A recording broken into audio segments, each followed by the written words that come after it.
Vous voyez les amis, une fois que vous avez mis du dégrippant sur le bas de la tubulure, et on met la main et on bascule, vous voyez. Voilà, sans défaire le collier du bas. Voilà. Alors, ce qu'il faudrait savoir, en dessous de cette vanne, on a le refroidisseur d'EGR. C'est un... En fait, c'est assez long, c'est rectangulaire. Et en fait, elle est vissée avec cette partie-là. Donc, je vais enlever tout le bloc avec. Ce qu'il faut savoir sur ce refroidisseur, ben, c'est sûr qu'il y a du liquide de refroidissement qui passe dedans. Et on a un collier autoserrant à défaire. On le retire de la tubulure. Non, on le retire du refroidisseur, pardon, pour pouvoir le sortir. Et automatiquement, vous avez du liquide de refroidissement qui va couler. Donc, après remontage, il faudrait réajuster le niveau et purger le liquide de refroidissement.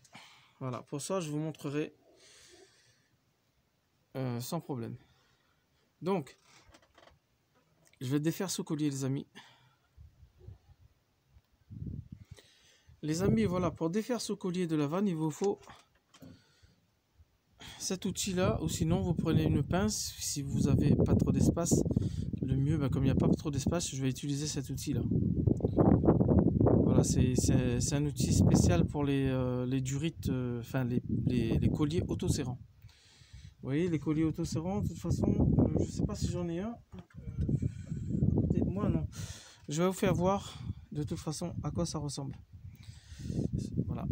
Donc, je laisserai un lien aussi sous la vidéo hein, pour ceux qui sont intéressés par cet outil qui est vraiment indispensable. C'est fait pour aller dans les endroits reculés et inaccessibles. Voilà, pour défaire ces fameux colliers. Donc, je vais utiliser ce collier, mais je ne vais pas pouvoir filmer les amis parce que j'ai pas beaucoup de lumière et c'est derrière, c'est dessous. Donc, je peux pas installer la caméra. Voilà, donc je défais ça et je reviens vers vous. Bon, voilà les amis, pour ceux qui ne savent pas, hein, les colliers autoserrants, c'est ça. Voilà. Donc cet outil là, je vais vous montrer. Vous avez ces deux extrémités là. Il va venir ici, comme ça. Vous voyez? Et avec la pince, on a juste à faire compresser. Vous voyez, à un moment donné, la pince, enfin le collier, il se serre automatiquement. Vous voyez? Et après, ça se bloque et c'est comme ça qu'on peut retirer le collier. Voilà.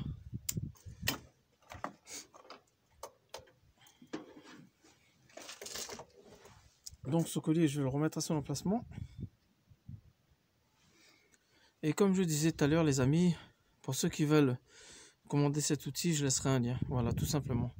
Donc la connexion de la durite d'eau qui va sur, je ne sais pas si vous allez le voir là,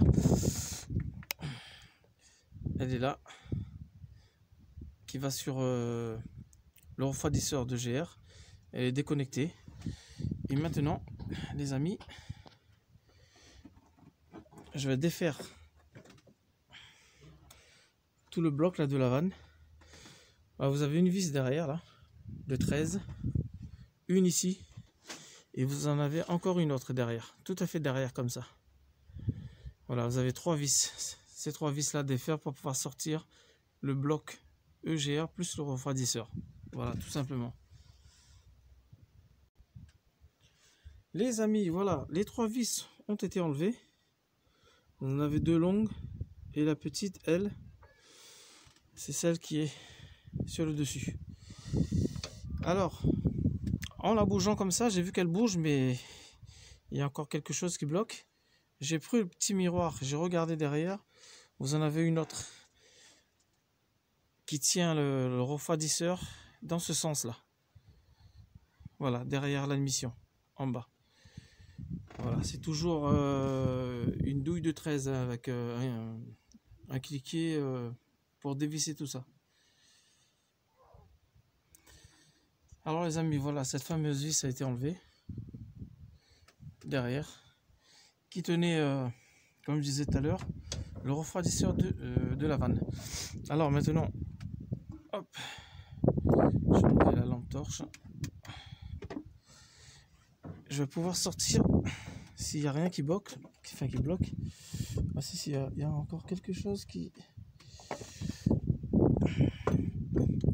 bloque la vanne. Enfin, le refroidisseur. Est-ce une durite? Je pense qu'il y a une deuxième durite. Ouais. Il y a une deuxième durite sous le refroidisseur. Il faudrait que je regarde ça. J'ai tout oublié. Pourtant, j'avais déjà tout démonté ça. Alors les amis, voilà. Ce qui bloquait au fait, quand j'essaierai de enlever le bloc EGR plus le refroidisseur, en fait, on a encore deux colliers autoserrants à défaire. Vous en avez une ici, qui était située là, et une autre juste en dessous du, comment on appelle ça? Là, j'ai défait le faisceau de la sonde de température, voilà, juste en dessous de la sonde de température de liquide de refroidissement. Vous voyez, le tuyau il bouge. Vous voyez, voilà, on a encore, voilà, ces deux colliers à défaire. Et maintenant, il me reste plus qu'à sortir le bloc de la vanne EGR. Normalement, ça doit venir tout seul. On va part, j'ai un tuyau qui se bloque un peu, mais là, vous voyez, on va mieux voir quand même. Voilà. Donc vous voyez la fuite. J'ai une fuite ici. Je sais pas si c'est le collier qui est peut-être un peu tordu ou pas bien, ou peut-être qu'il est mort aussi. Il faudrait que j'en commande un autre collier. Alors vous avez ça à défaire. Ça va sous la sonde de température derrière. L'autre elle va vers l'habitacle. C'est pour le radiateur de chauffage, je pense. Et celui-là, bon, il était un peu chiant, il est dessous, donc j'ai pas pu le prendre carrément parce que regardez où il est le collier, c'est pas évident. Donc j'ai défait celui-ci et celui-là pour pouvoir retirer tout l'ensemble. Voilà. Alors les amis, voilà. Avant de procéder au démontage de la partie électrique de la vanne EGR, je vais faire un déballement de sa remplaçante. Donc, je vais sortir le carton. Alors, on a un joint avec. Je vais le mettre à la place de l'autre. Voilà. Alors, j'ai commandé cette vanne EGR chez Max Speeding Rods. Voilà. Donc, c'est un de mes fournisseurs. Vous voyez, ils sont spécialisés dans les pièces de performance. Voilà, c'est une entreprise chinoise, mais ils ont pas mal de pièces pour les voitures de toutes marques. Donc n'hésitez pas à jeter un coup d'œil et aller sur ce site pour vérifier. Voilà. Donc,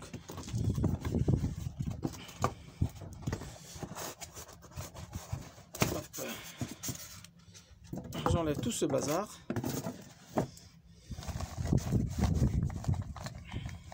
Je suis désolé les amis, mais là il y a du vent. Là je suis exposé au vent. Comme le garage, j'ai une voiture qui est dedans, immobilisée pour l'instant, donc je peux pas utiliser le garage.